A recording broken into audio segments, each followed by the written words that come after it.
19 years old pa lang ako, pero 10 na ang body count ko. Pag-uwi ko sa probinsya namin para sa New Year, nagkita kami ng boyfriend ko. Sa amin siya tumuloy. At nung nagyakapan kami, tinanong niya ako kung okay lang ba ako.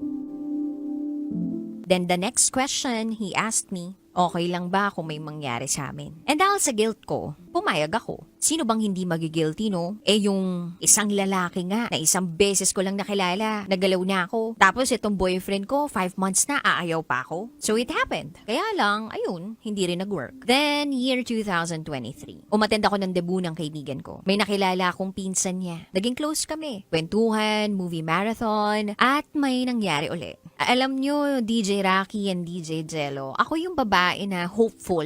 Yung may daladala akong mindset na, baka naman mag-work. Baka mag-work. Pinapinky swear ko pa nga siya na hindi niya ako sasaktan. Dahil ayoko na maulit ang nangyari nung birthday ko. Pero ang ending, nalaman ko, mahal pa pala niya yung ex niya.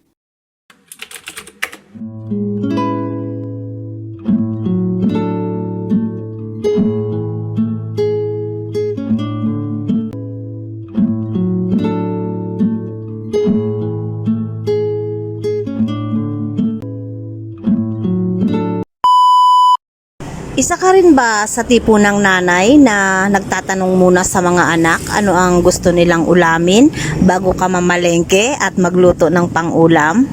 Kung ganun kang klaseng nanay, parehas tayo. So ayan, bago nga ni ako magpalengke ay tinanong ko muna ang aking mga anak, ano baga ang gusto ninyong ulamin at yun ang aking abilhin. Ay di ayun nga ni ang kanilang sinabi ay gusto daw nila ng atay balunan. Ay di yun ang ating uulamin at lulutuin for today's video. Ayun na nga ni, style nanay na naman na busy-busy, ay di ang pagluluto ay dali-dali man din. Ay di ako ay naggisa na ng bawang sibuyas luya at ng aking masangkot sa ay inihulog ko na rin agad yung balunan at para aunahin nating lutuin aring balunan.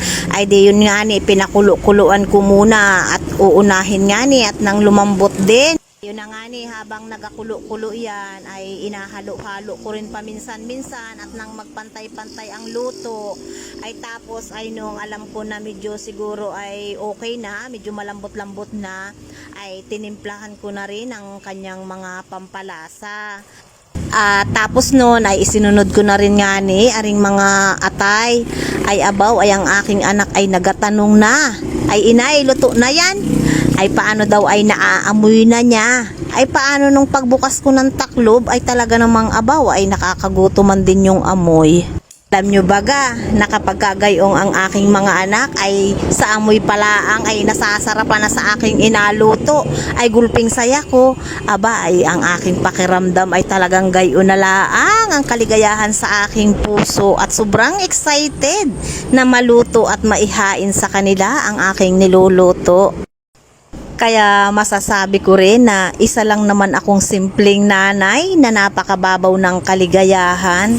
Kapag ang aking mga anak ay masaya, ay ako ay gulping saya na rin.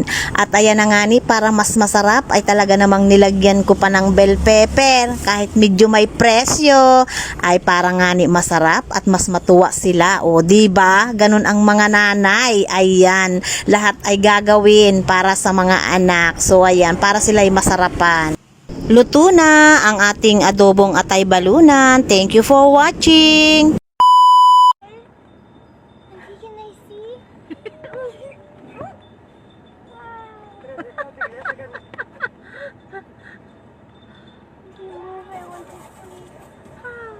Wow. No, don't want to go to mommy. I want to go to see. I cannot see. Oh, it's there already. Look.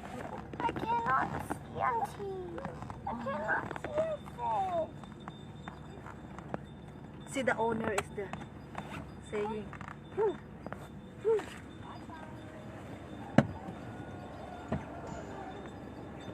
owner of the horse? No, it's a cow. Cow? Yeah. La vaca, Lola. Baka. It's a baka. Wow. Huh? en color? See? So cute. You're scaring Siggy. See the rock there, the mountain rock. Do you see the mountain rock there? Oh, you mean that one? Yes. Giant one. It's a mountain. Oh, you know it. And mountain.